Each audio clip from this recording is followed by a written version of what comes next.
السلام علیکم ورحمۃ اللہ وبرکاتہ۔ ہم الحمدللہ مسلمان ہیں اور 5 وقت کی نماز ادا کرتے ہیں۔ اللہ تعالی ہم سب کی نمازوں کو اپنی بارگاہ میں قبول فرمائے۔ تو ہماری نمازیں جو ہے ان میں چند چیزیں ہیں جو فرائض کا درجہ رکھتی ہیں اور چند چیزیں جو ہے وہ واجبات کا درجہ رکھتی ہیں، اور ان میں چند چیزیں ایسی ہیں جو مفسدات نماز ان کو کہتے ہیں، یعنی ان سے نماز فاسد ہو جاتی ہے۔ تو اکثر ہمارے نوجوان دوستوں کو ان چیزوں کا کوئی علم نہیں ہے، ہمارے نمازیوں کو کوئی پتہ نہیں ہے کہ ہم نماز میں اگر بھول گئے، ہم سے کوئی غلطی ہو گئی، کوئی چیز چھوٹ گئی یا کسی رکن میں کوئی دیر ہو گئی تو ہم اپنی نماز کس طرح ٹھیک کریں۔ تو میرے بھائی، اتنا موٹا دین کا علم سیکھنا ہر مسلمان مرد، عورت، بچے، بوڑھے پر فرض ہے۔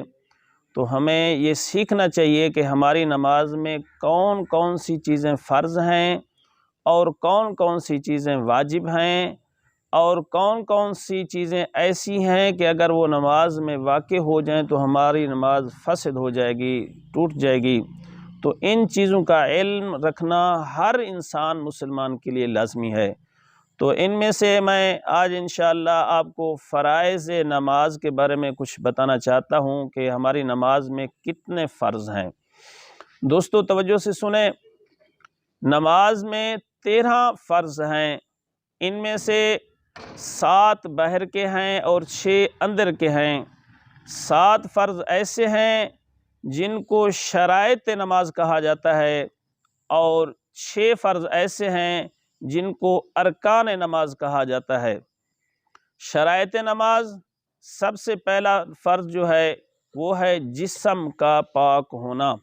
ہمارا جسم ہر لحاظ سے پاک ہو، ہر گندگی سے پاک ہو، ہر پلیدی سے پاک ہو۔ جسم کا پاک ہونا پہلا فرض ہے۔ یہ بات بھی کچھ دوست کہتے ہیں کہ چھوٹا بچہ ہے، اس نے ماں پہ پیشاب کر دیا، ابھی وہ دودھ پینے والا بچہ ہے تو اس کے پیشاب سے کوئی حرج نہیں پڑتی۔ نہیں میرے دوستو، ایسی بات نہیں ہے۔ پیشاب چاہے چھوٹے بچے کا ہو یا بڑے کا ہو، پیشاب ہے، وہ گندگی ہے، پلیتی ہے، ہر حال میں اسے صاف کرنا، پاک کرنا لازمی ہے۔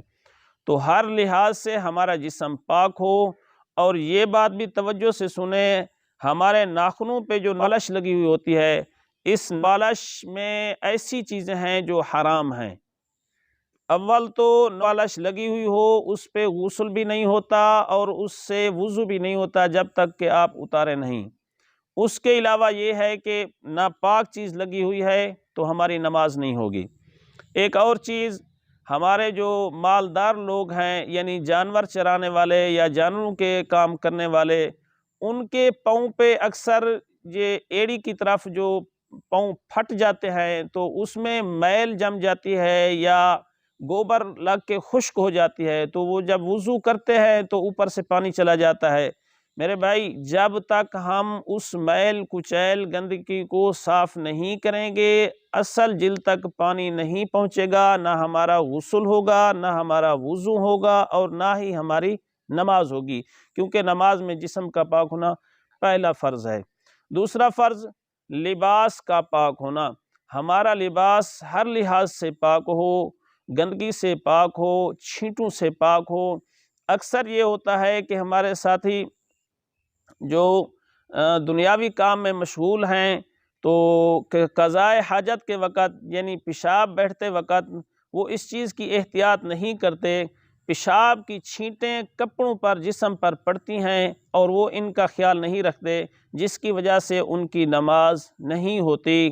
تو ہر لحاظ سے، چاہے بارش کا پانی کھڑا ہے روڈ پہ، آپ جا رہے ہیں تو اس کی چھینٹیں پڑ گئی تو حتی الامکان کوشش کریں، تسلی کریں کہ اپنا کپڑا دھو لیں۔